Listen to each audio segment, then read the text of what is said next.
Hey, what's up everybody? Welcome to this week's Q&A. So the website's finally up and running. That was a bunch of hard work, and my buddy Justin had to help me with that. It would have never happened without him, so another huge shout out. Also, I found out that there's a lot of ways to integrate Patreon-only content into it, which I think would be very cool. So that's for things like maybe I could finally figure out a way to get the audio-only version of this up on a podcast for people to listen to without giving it to the world at the same time. So it really would still be exclusive Patreon content.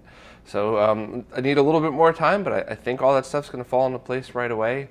And now that I'm not spending every waking moment just trying to catch up, I feel like I could start to do all those things that I've been promising for a while. And some of them, I don't know, not sure if anybody's really interested in this or not, but I thought doing a couple of Patreon-only streams that highlight some of the hardware I've been working on might be fun.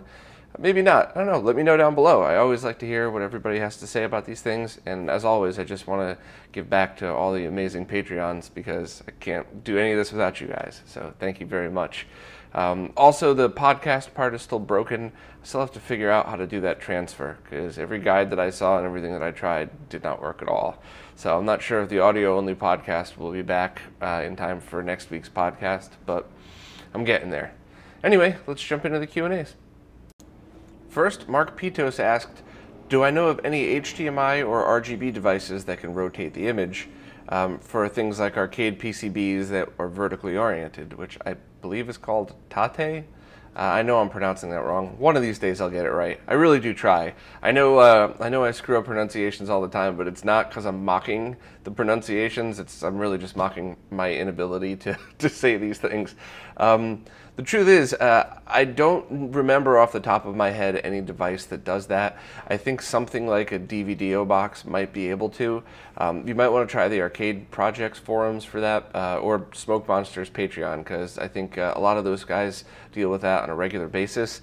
A long time ago, I saw a monitor that was able to do that right in the display, but that's a good question. And to be honest, a lot of these processors are expensive, add a little bit of lag, and are unnecessary. So it would be really cool if we could find a device to rotate things that didn't add any lag at all. So if you stumble across one, please let me know, and I'll make sure to add it to the Scalers page on the site and do a little write-up about it. So good question, but unfortunately I don't have any answer.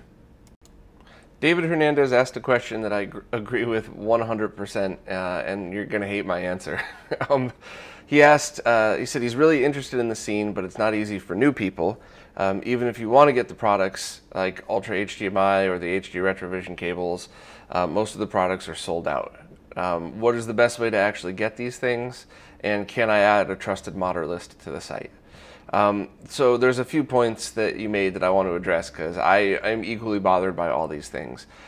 First of all, it is not easy for new people, and I'm trying really hard to start rewriting the RGB guide and my website so that anybody with just the slightest bit of technical knowledge, I mean, when I say slightest bit, you know, have the ability to understand what a composite video cable is. That's it, bare minimum. And of course the desire to actually take the time to learn, but I'm trying to make it so that anybody with basic knowledge could walk up and figure out exactly what they need. And a few people had even requested that I add something like a cheat sheet for people that took the time to learn, but you know, it's impossible to retain everything, so it would be great to go back and just have like a, even if it's something that's an editorial like Bob's Picks or something like that. So, you know, all right, I'll get SNES Mini, this mod, that cable, just stuff like that for people that forget. So I'm still doing the last bit of cleanup, getting the site running, and then I'm going to go back and redo pretty much every page. Some might just need formatting and grammatical errors, but others I'm going to try to rewrite to make much simpler. Most of the products are always sold out. So that's something that I've been trying to work on behind the scenes. And I know it might not seem like it, and at the end of the day, it doesn't matter. But I do probably 3 or 4 times as much work behind the scenes as I do that people see. And some of this has been working with people, companies, distributors, sales and marketing companies that understand what it is that we're trying to do and are trying to help. I mean, this is a really mean thing to say, but a lot of times these developers are by far their own worst enemies. And because of OCD or because they've been burned in the past and they have trust issues, I'm totally guilty of that myself, by the way, but they don't feel comfortable having other people step in and help. And it's frustrating because, especially working for that manufacturing company, I've seen what it's like to get burned. And I mean, that was a company with backing, and there were a couple of times where it was like, man, is this going to ruin the company? So I can only imagine how that would feel with one person. And there's already been a few cases in the scene of one person putting up all of their own money, gambling on themselves, and then, I don't know how that situation's going to end, but so it's rough. So I'm trying really hard to make the right introductions and to try to point developers in the right direction. Not because I'm a know-it-all, but because I did this for years in that other tech company. So the little bit of knowledge I have is more than zero, which is no offense to these genius developers, but more than a lot of them because they've never done production before. It's like somebody that's fluent in 5 languages, but doesn't speak French. It doesn't make them stupid. It just means that's not their language. So I'm trying, and it's hard because some people think they know what they're doing and don't, and other people are afraid to try because they don't want to fail, because they don't want to let people down. Valiant, good reasons. So yeah, that's a really long rant on I'm trying. And the trusted modder list is something that I still don't know how I feel about that, because at first I thought it was a really happy, positive thing. Like, here's the people that you could trust and not have to worry. And then one of the modders at work started to go severely downhill and then got better. And it's been fine ever since. So it's like, how do I handle that? Am I now responsible for the people who, it wasn't bad, it's not like anything was ruined, but am I responsible for the people that got less than stellar work? What about the people that were doing great work, but then kind of had to step back because they got overwhelmed because so many people were going to them? And then, of course, the other side of it, what about all the modders that do amazing work that I just don't know? And I'm clearly never just going to blindly put somebody's name up on the site, and I'm certainly never going to be bribed to put somebody's name on the site. That's happened a few times. Bribed, and somebody tried to extort me once. So it's hard. I've worked for years of my life now to try to make the brand Retro RGB into something that people trust, and I take that integrity very, very seriously. So it's very hard for me to put up this trusted modders list without insulting other people, without feeling some kind of responsibility behind it. So yeah, I mean, this is probably I hope I didn't waste 5 minutes of your life ranting about all this stuff. I was just hoping to give you more of you and everybody else that might care, a little bit more of an inside info into a lot of this stuff. But I think the best thing for a trusted modder list might be to have a forum where people can discuss things. The problem is forums tend to get toxic really quickly. So if there's a situation where one great modder has one bad incident and then everybody piles on, maybe that person's going to now be known as a bad modder. It's hard. Sometimes, I mean, myself personally, I've sometimes read negative reviews of people and thought, oh, it was the buyer's fault. That sounds like a seller acted very responsibly. Okay, no, I've sometimes had negative reviews push me to use that person. So, I don't know, fire away down in the comments if you have any ideas on any of that stuff.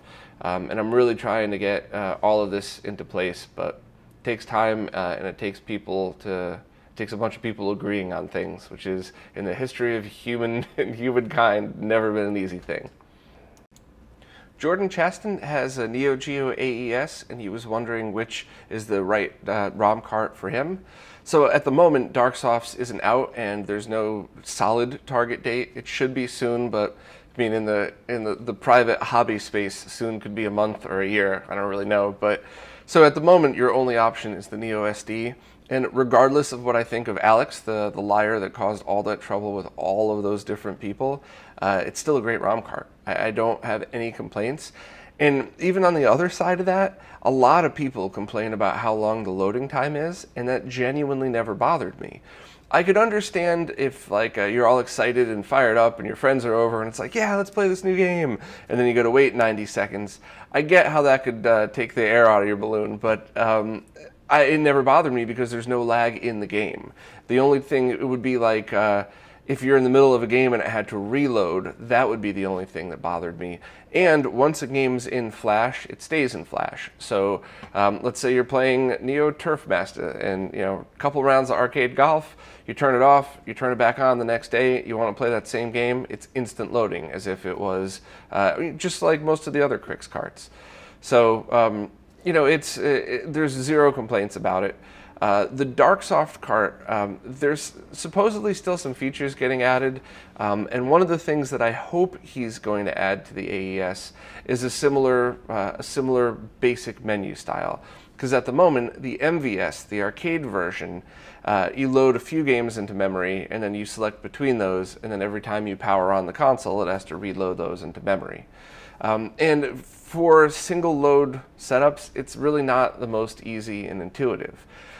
I could completely understand why it's set up the way it is in an MVS, because for people that have stand-up cabs, this is probably a much more efficient way to do it overall, especially if you're in a place where you fire it up in the morning and leave it run until it's time to go.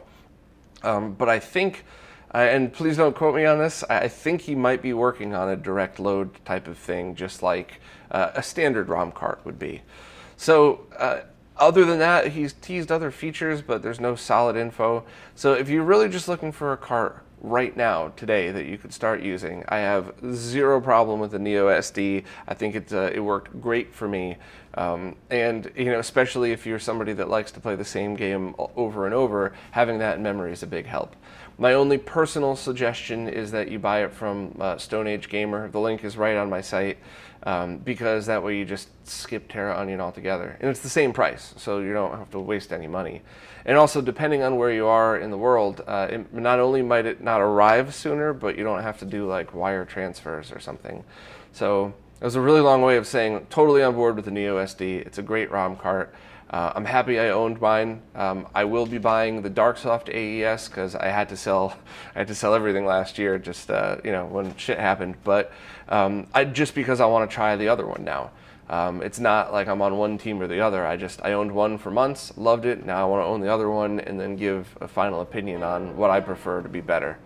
So really long description, but the short version, nothing wrong with the Neo SD. You can get it right now from Stone Age Gamer. If you're curious about what other features Darksoft might be adding to that, maybe wait. David Kenyon just accidentally called me out on a huge mistake that I made last year. He asked if there are any good references for replacing the 7805s with modern regulators, which ones to buy, which consoles to replace them on. Well, I'll start with the drama first, because that always seems to make people laugh. Last year, Steve from HD Retrovision said, hey, the 78S05 that we've been using is going end of life. Should we do some research on what's the next best one to get? And I checked out DigiKey and Mauser, and they had like 500,000 pieces remaining. I said, yeah, we'll get to it. There's time. Yeah, huge mistake right there, because now they're all out.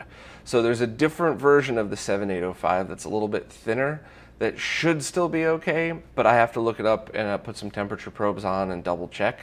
It is my guess that it's fine, especially if you adhere it with thermal paste and just the same way you would like a CPU for a computer. I think it's okay, but I don't want to say anything other than I think until I can get temperature sensors on it and verify. But the other side of that was which consoles to replace them on, etc. In the testing that we did, it seemed like the 78S05 was the perfect replacement on all consoles. And it was cheap enough where that every time I did work on any console, so it's like, oh hey, let me open up my Genesis and change, lift the subcarrier pin to get rid of some jail bars. Hey, while I'm here, let me change both the 7805s.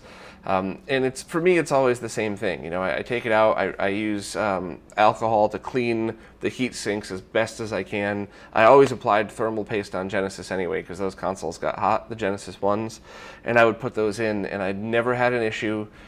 Sometimes it seemed like it helped issues, sometimes it never really seemed to matter, but it's one of those things that replacing that 7805 in all of the research that I've done has never been a bad thing.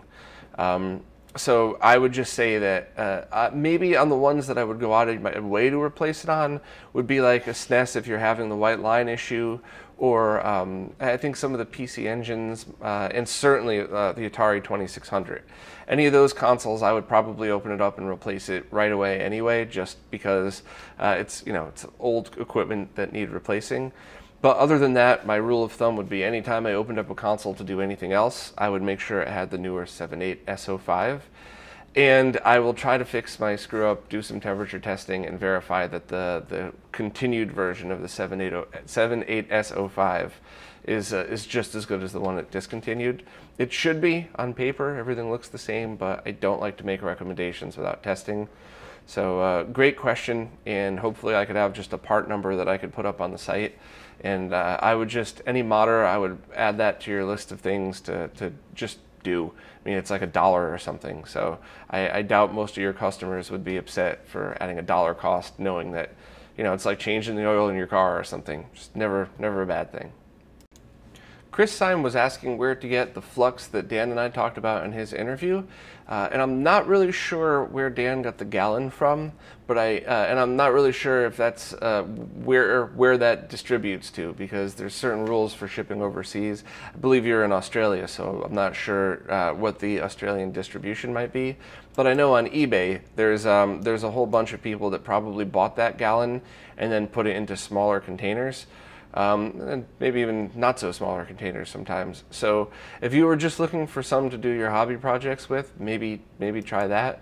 But if you were looking for the full gallon, I would recommend just checking Australian distributors to see if anybody out there carries it officially. Elmer M asked, how do you properly connect 5th and 6th generation console light guns to both a monitor and a capture card without losing image clarity? Well, I would do it the same way that you would do any other RGB console. So put it through a switch, and one going into the monitor and one going into the capture card, or direct into the monitor and then BNC outs of that into a capture card. Because the only thing you have to worry about is the consoles that require the composite video pigtail. But that doesn't mean that you need to play the games in composite video. Those light guns are just using the sync source from the composite video line in order to sync up the light gun to whatever's on screen. So it might seem a little strange, but you could actually use the Luma pin or just C-Sync as well, and light guns will still work. So a common scenario, and I believe I showed this once at the office too, was I had a PlayStation that was modded with a PlayStation 2 that was modded with C-Sync output. So on both the composite video and Luma lines, it only outputted C-Sync. So I used one of those RGB breakout cables, so it plugs into the port of the PS2, and it's an RGB SCART cable, but with a little tiny RCA pigtail that was supposed to be for composite video, and the light gun still worked.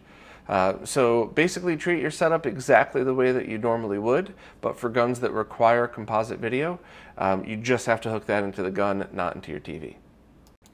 Ben Ebrush was trying to give me tips on how to gain subscribers. Thank you, because I could use all the ones I can get. And to be honest, I tried clickbaity titles, and while some of them made me laugh, and to be honest, genuinely made me laugh out loud, it didn't really help. There's some things that I could reword or try rewording to try to get better hits, but I think what happened to Voltar, where I think he's at 1 million views now on that one video, it was just the combination of the thumbnail and the title, and then that's what got the first few clicks. But the way YouTube's algorithm works is it's very unhelpful to people that don't already have a shitload of views. So once something snowballs like that, it gets 1,000, then 5,000, then 10,000, then YouTube starts putting it in everybody else's watch next. And I don't know of any ways to affect that. I don't even think that you could do a sponsored version of that would be as effective. And it sucks. I mean, it's great for Voltar, and I'm genuinely happy because I do love his videos, but it does suck for everybody else, because if you're putting out consistent videos all the time that have a consistent viewership, you'll still never get bumped up until one goes viral. So it is a little frustrating, but I mean, I'm not doing this for YouTube subscribers. I'm doing this because I like it and I like the website.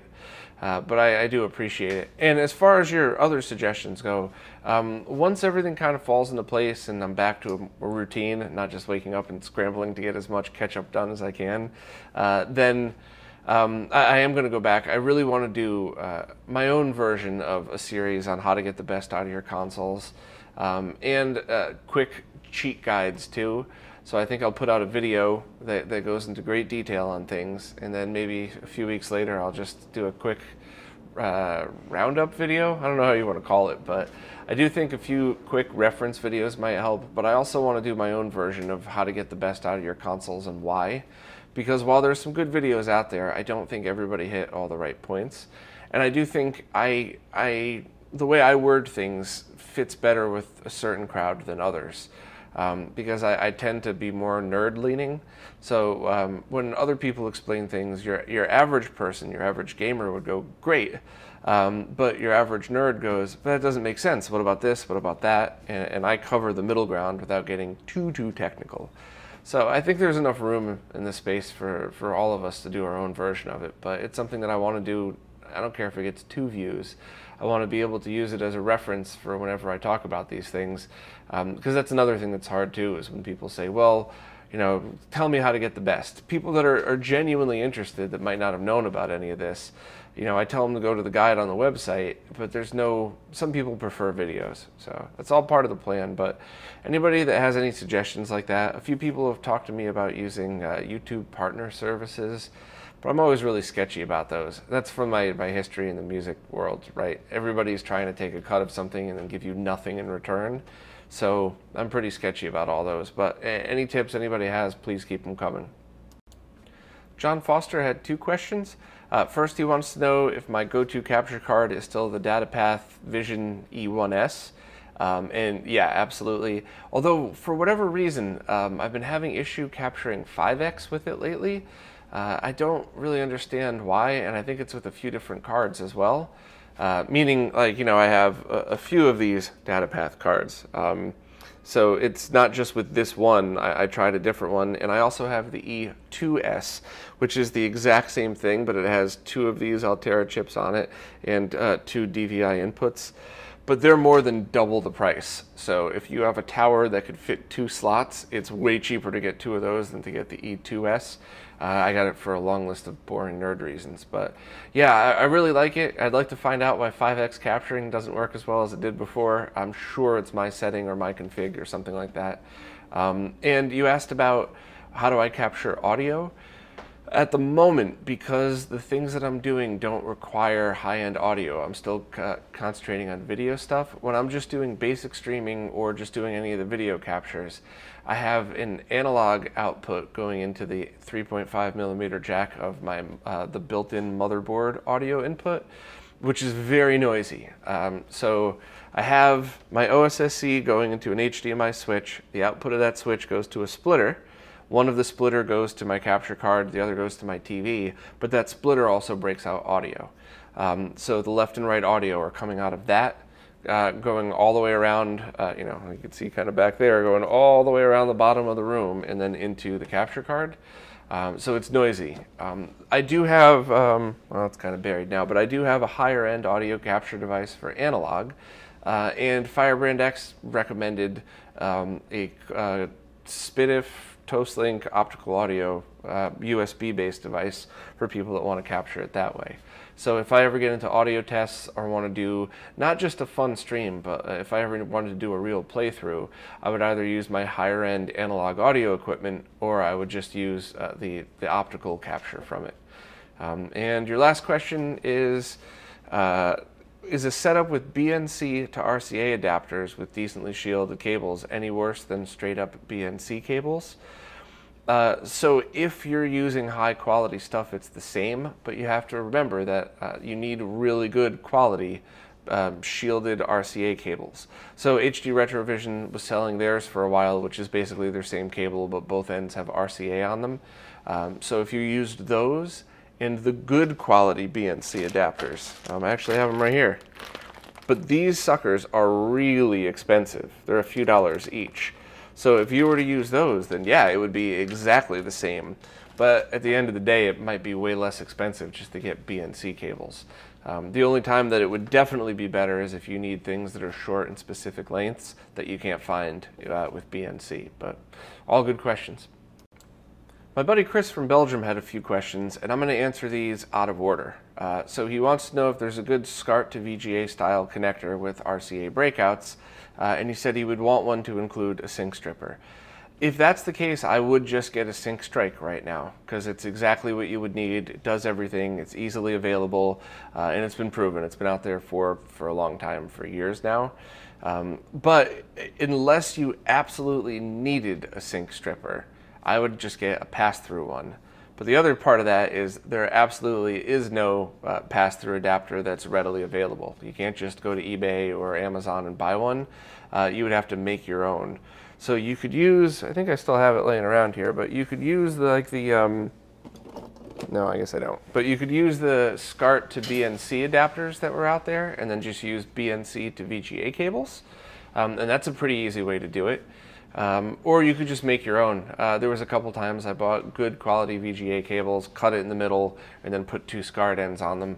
And it all seemed to work fine. And then you just solder in your own audio for the SCART head if you needed it. But I don't know of just a basic pass-through adapter that's available, and I wish they were. But if you were going to include a sync stripper, I would definitely recommend just getting one of those other ones that already exist, because it just has a long history of proven use.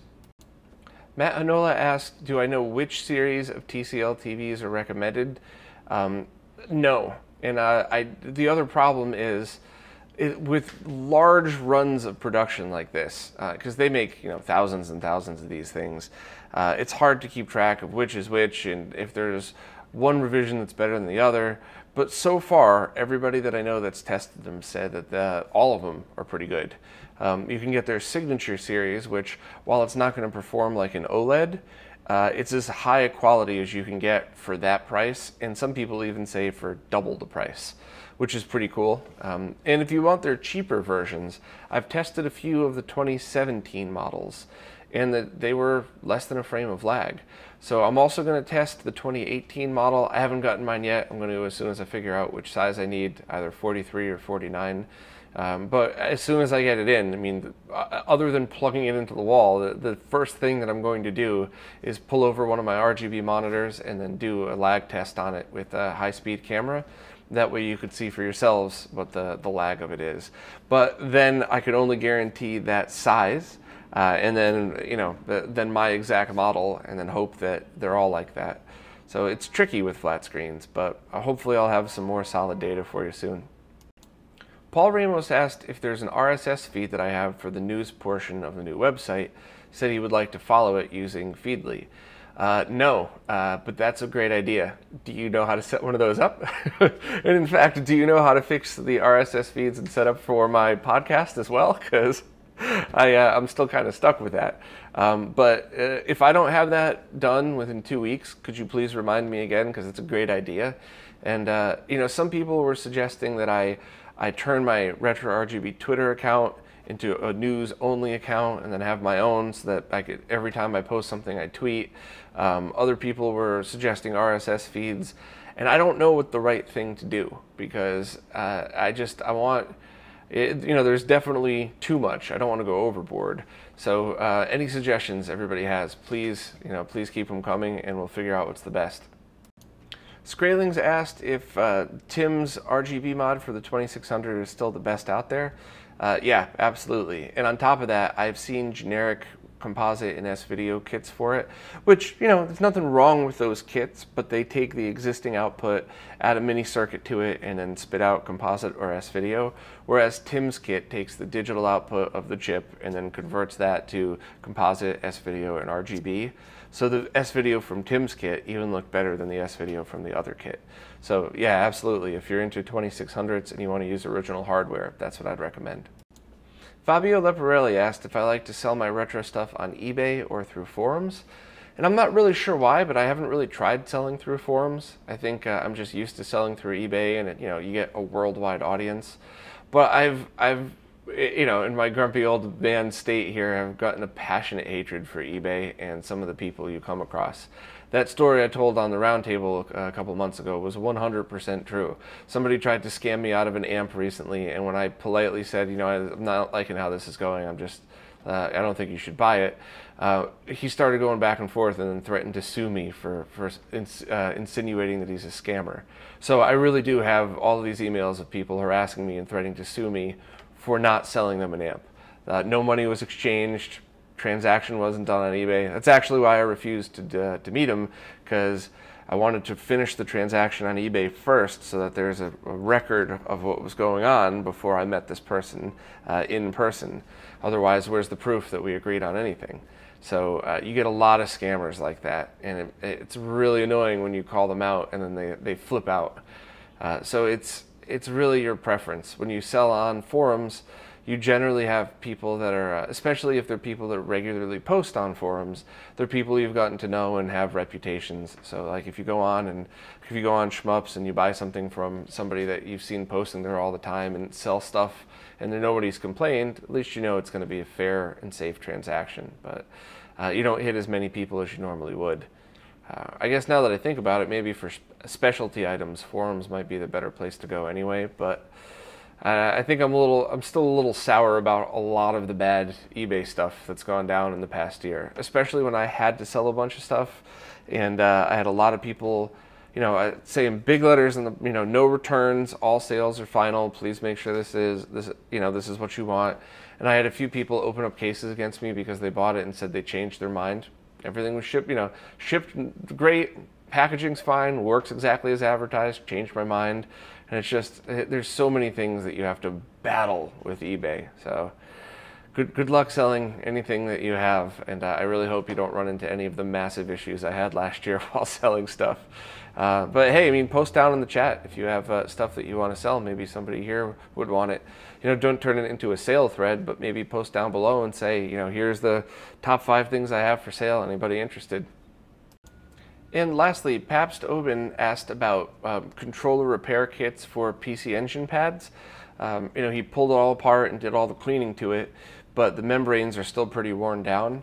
And I don't know of any PC engine repair kits like that. I was trying to find ones from a lot of different obscure consoles, because you could find NES and SNES all over the place, and some of the Genesis ones, but it would be really cool if there was a source for those. So if anybody knows, please post down below, because I would also really like to have, you know, even if my controllers are working fine, I would like to go back and probably just have spares laying around. And my SNES controllers have been acting up lately too, so I got to go back and re-clean and get some kits for those. So anybody that has good, reliable kits that they've installed themselves and, you know, really hammered out and made sure that they work well, please let me know, and I'll post links up on the site too. Well, that's it for this week. Hey, how was the autofocus on the new Sony a6300 camera? I used manual focus this whole time because it used to drive me crazy that some of my old interviews with my webcam, I would do this and then it would focus over there, and it would never work right. And this one seemed to be doing well. Like, let me see how it does. Yeah, that's not terrible. And it still looks really high quality. I pull it down. So far, so good, but I was looking at the camera while recording, not so much the screen. So please give me your feedback and let me know. Does the camera setup still look okay? Is the autofocus still okay? But as always, thanks to everybody for participating. I always like hearing your questions, and you know, any comments, feedback, or questions, leave them down below. And once again, post in the Patreon page. I locked the YouTube comments out because this is Patreon only. And anything down below on this one, I will answer for next week. So thanks again, and I'll see you next time.